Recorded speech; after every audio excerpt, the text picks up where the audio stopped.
ქართული ოცნების პოლიცსაბჭოს განცხადება დღეს დილით გავრცელდა და ქართულ ხალხს ვერავინ ვერავითარი სანქციებით ვერ შეაშინებს. საქართველოს ხელისუფლებას ვერავინ ვერავითარი სანქციების ფასად ვერ აიძულებს ქვეყანა გამანადგურებელი ომისთვის გაწიროს. ვკითხულობთ წერილში, სადაც ასევე აღნიშნულია, რომ ქართულმა ხალხმა ბოლომდე უნდა იბრძოლოს, რომ გადარჩეს და საქართველოს უკრაინიზაცია არ დაუშვას.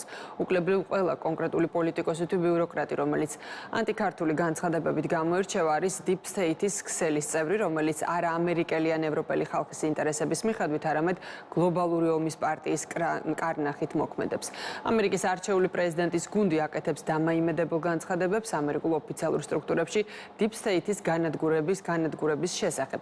ტრამპმა ჯერ კიდევ არჩევნებამდე განაცხადა, რომ ან ამერიკა განადგურებს Deep State-ს, ან Deep State-ი განადგურებს ამერიკას. ფაქტია, რომ გასული 4 წლის განმავლობაში სწორედ Deep State-ი ანადგურებდა არა მხოლოდ ამერიკას, არამედ მსოფლიოს არაერთ ქვეყანას, ვკითხულობთ ამ განცხადებაში. ამავე წერილის თანახმად Deep State-ის ევროპული მეტასტაზების მოშლა საქართველოს ევროკავშირის ურთიერთობების გადატვირთვის აუცილებელი პირობაა. სწორედ ამ მეტასტაზების აქტიურობის შედეგი არა მხოლოდ ევროკავშირის ბიუროკრატიის არსებული ანტიქართული პოლიტიკა, არამედ უხეში LGBT პროპაგანდა და მიგრაციული პოლიტიკა, რომელიც ევროკავშირის ქვეყნებს თანმიმდევრულად იდენტობას აკარგვინებს და რითიც ქართული ოცნების შეფასებით საქართველოსაც ემუქრებიან. მხოლოდ მშვიდობით, ღირსებით და კეთილდღეობით ევროპისკენ და ევროპაში ეს არის დევიზი, რომელიც 2030 წლამდე არა მხოლოდ საქართველოსთვის, არამედ ევროკავშირის თითოეული წევრი სახელმწიფოსთვის უნდა გახდეს თანაცხოვრების საკვანძო პრინციპი. წერია ქართული ოცნების პოლიცსაბჭოს განცხადებაში. საქართველოს უკრაინულ სცენარს დიდი ძალისხმევისა და უკომპრომისო ბრძოლის შედეგად ჯერჯერობით გადაურჩა, თუმცა მშვიდობისთვის ბრძოლა გრძელდება და ეს ბრძოლა ბოლომდეა მისაყვანი. ვიდრე არსებობს უკრაინაში პირველი ფრონტი, საქართველოში მეორე ფრონტის ინტერესიც ყოველთვის იარსებებს. სწორედ ამას უკავშირდება სანქციები, რომელსაც გლობალური ომის პარტიის კარნახით და Deep State-ის ხელით კონკრეტული სახელმწიფოები ქართულ პოლიტიკოსებსა და თანამდებობის პირებს უწესებენ. ქართულმა ხალხმა ბოლომდე უნდა იბრძოლოს, რომ გადარჩეს და საქართველოს უკრაინიზაცია არ დაუშვას. ამით ჩვენ კარგ საქმეს გავუკეთებთ ევროპასაც, რომლის ქვეყნების უმრავლესობა დღეს Deep State-ის თამაშს თამაშობს და საკუთარი ეროვნული ინტერესების დაცვას ვერ ახერხებს. ევროკავშირის ბიუროკრატიის ღირებულებითი მდგომარეობა დღეს უმძიმესია, რაც ევროპარლამენტის მიერ საქართველოსთან დაკავშირებით მიღებული 5 რეზოლუციით ყველაზე კარგად გამოიხატება. ამ რეზოლუციებით ევროპარლამენტმა მოითხოვა ბიძინა ივანიშვილის დასჯა, სააკაშვილისა და სხვა კრიმინალების გათავისუფლება, LGBT პროპაგანდის წინააღმდეგ კანონის გაწევა და ასე შემდეგ. ბოლო მეხუთე რეზოლუციით ევროპარლამენტმა მოითხოვა ის რის საჯაროდ მოთხოვნასაც სერიოზულ მოთამაშეთაგან მანამდე ვერავინ ბედავდა.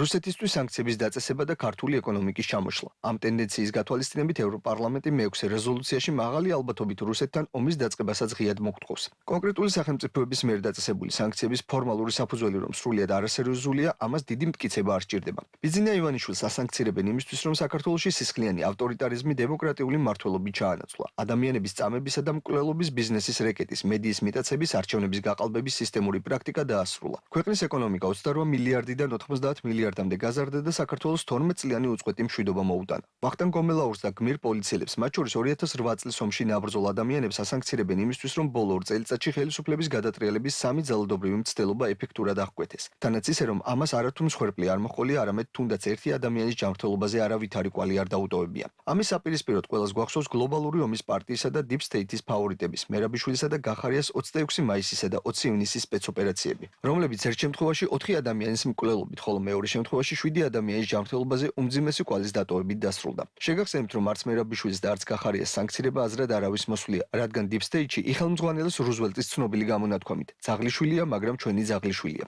ლოგიკურია, რომ ვინ ძაღლიშვილებს თავს ევლება, ის გმირ პოლიციელებს ასანქცირებს. ყველას გვახსოვს ისიც, რომ რუსეთთან 2008 წლის ომის გამჩაღებელი და დიქტატორი სააკაშვილი Deep State-მა გმირად და დემოკრატიის შუქურად მონათლა. ნიშანდობლივია, რომ საქართველოს წინააღმდეგ სანქციები პირველად უკრაინის ხელისუფლებას დააწესებინეს, რომლის უმაღლესი თანამდებობის პირები საქართველოს ხელისუფლებას მეორე ფრონტის გახსნისკენ ღიად მოუწოდებდნენ. ამას მოჰყვა ბალტიისპირეთის ქვეყნების სანქციები, რომელსაც სუვერენიტეტი პრაქტიკულად სრულად აქვს დაკარგული და მთლიანად Deep State-ის კარნახით უწევთ მოქმედება. თავის დროზე დახურულ კარს მიღმა გაჟღერებულმა მოთხოვნამ და მუქარამ საბოლოოდ საჯარო სახე მიიღო, ან იომებ, ან დაგშით. ეს არის მარტივი გზავნილი, რომელსაც საქართველო და ქართველი ხალხი გლობალური ომის პარტიისაგან იღებს. მეტიც, ოპოზიციის პირით ქართველი ხალხის დასჯაზე დაიწყეს საუბარი, რაც იმის უტყუარი ნიშანია, რომ ხელისუფლებაზე მეტადაც კი გლობალურ ომის პარტიას ქართველი ხალხის უკომპრომისო პოზიცია აღიზიანებს, რომელმაც კოლექტიური ნაცმოძრაობის, ანუ გლობალური ომის პარტიის აგენტურის ხელისუფლება ხელისუფლებაში დაბრუნება და ომში საქართველოს ხელმეორედ ჩართვა არ დაუშვა. უკვე ზედიზედ მეორედ არ აღიარებენ ეუთო ოდირის დასკვნა საპარლამენტო არჩევნებთან დაკავშირებით, როდესაც მანამდე ეუთო ოდირის სადამკვირვებლო მისიის საქართველოში მოწვევას დაჟინებით ითხოვდნენ. მეტიც ამ დასკვნით გაგულისებულმა ოპოზიციამ და მისმა პარტნიორებმა ყველაფერი გააკეთეს იმისთვის, რომ საქართველოში ეუთოს დელეგაციის ჩამოსვლა არ დაეშვათ.